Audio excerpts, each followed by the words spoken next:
I don't often read the Irish Independent, Irish media. Do you know? I don't read it at all. Actually, I don't read.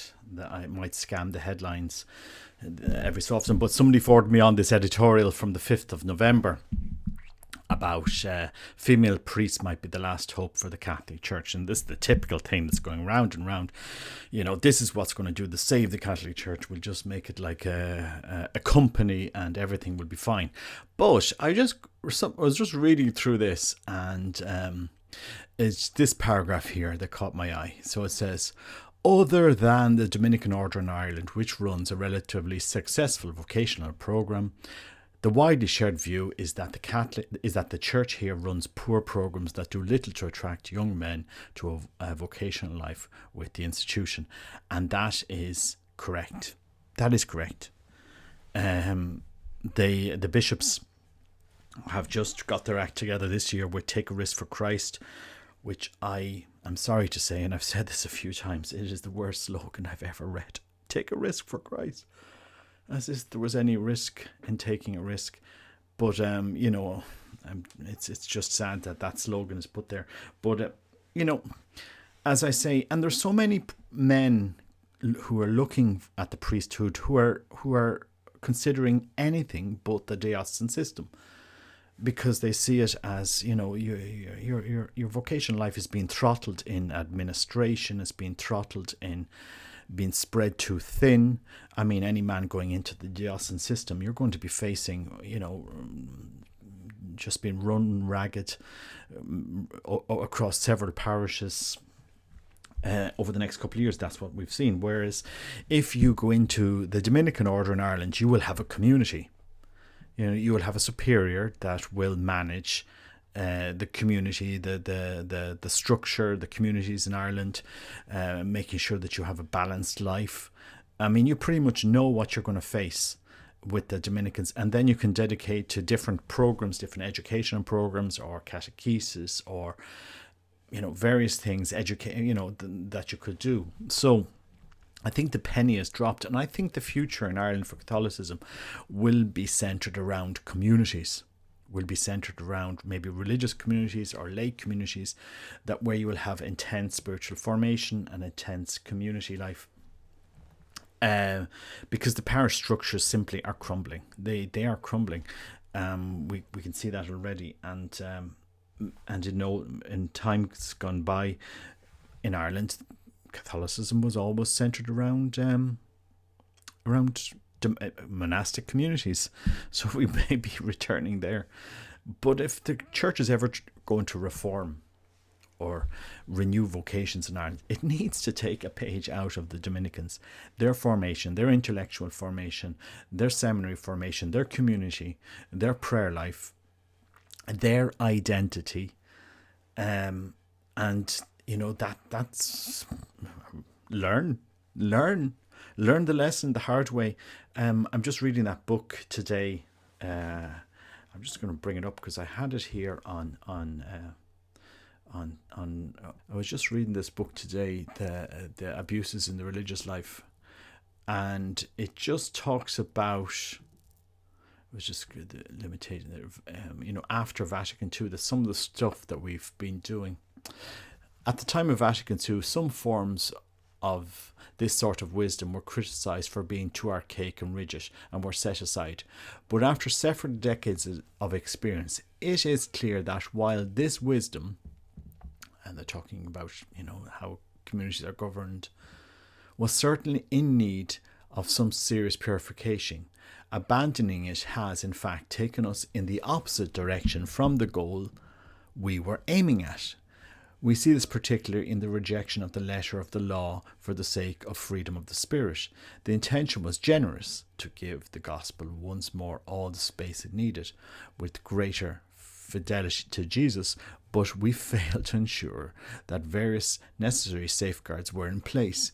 The law that was shown the door came back in through the window in the shape of seemingly all-powerful authority figures, whose every word was revelation, as if it had been inspired directly by the Spirit, or at least that is what we were told. Guiding and channeling the vitality of religious life without snuffing it out will always be something of a challenge.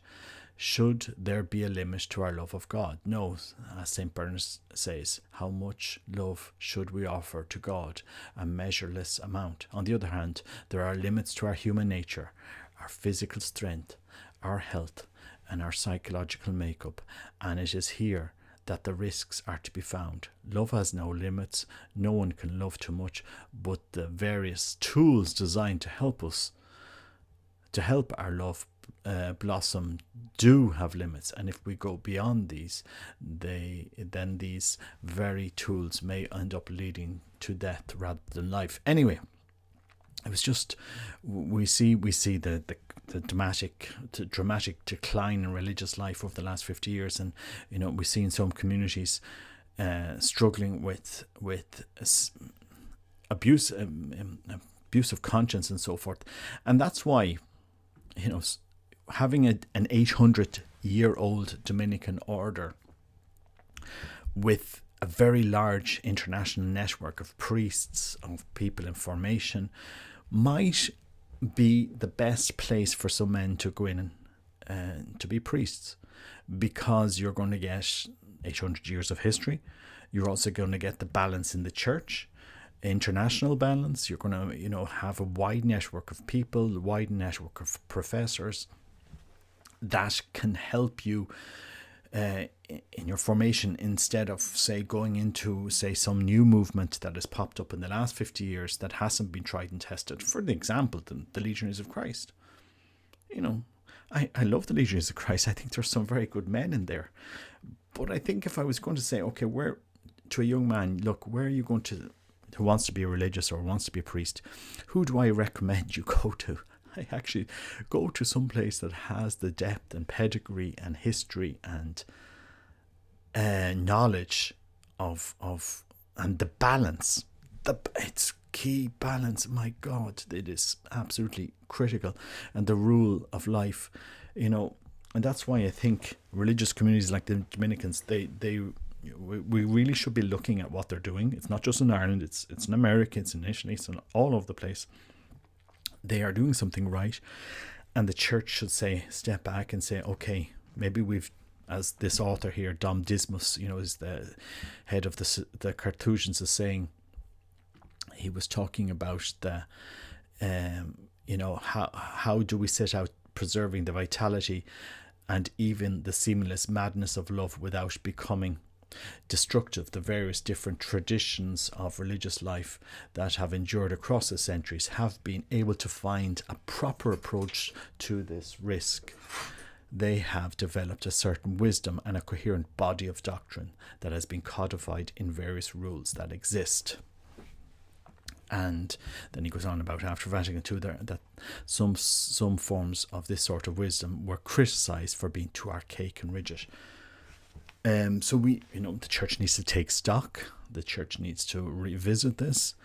And as I said, it's widely acknowledged now, and everybody is talking about this in the church, that groups like the Dominicans, and, you could look at the Benedictines of Le Barreau that are, pretty much have preserved the Benedictine way, and other Benedictine groups, okay, this is speaking to the world, this is something to offer. Anyway, interesting to see what was written here in the Independent, and I think the penny is dropping in the church. We need serious formation programs for men that goes into seminary, and this will attract them, because this will serious something that will challenge your life.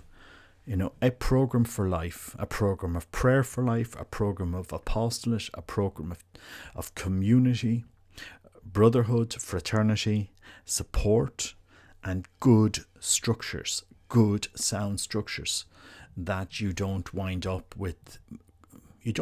abuses of religious life. I mean, this is what happened in Maynooth. This is precisely what happened in the biggest abuses that happened in Maynooth. Were accepting men that shouldn't have been there. And the church should never have allowed that to happen. And, when those men had problems in their priesthood, nobody said back, okay, well, we've allowed this to happen. We knew that these men should not have been ordained, and we allowed it to happen. That's an abuse. And that's why you need good solid structures in your seminaries, in your propedeutic year. You need good solid structures to avoid the problems that will come later.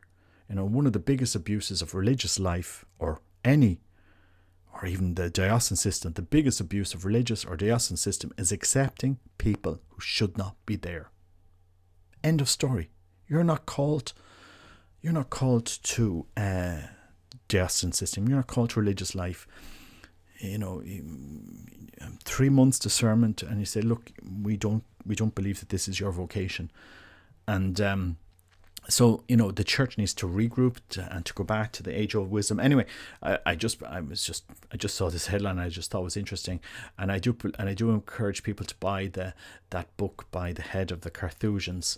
If you're going into religious life, it's a book you need to read. It's a book everybody, they should be posted to every bishop and religious superior around the world. It is one of those books that everybody needs to read, because we need to know the how to navigate into religious life, what to expect.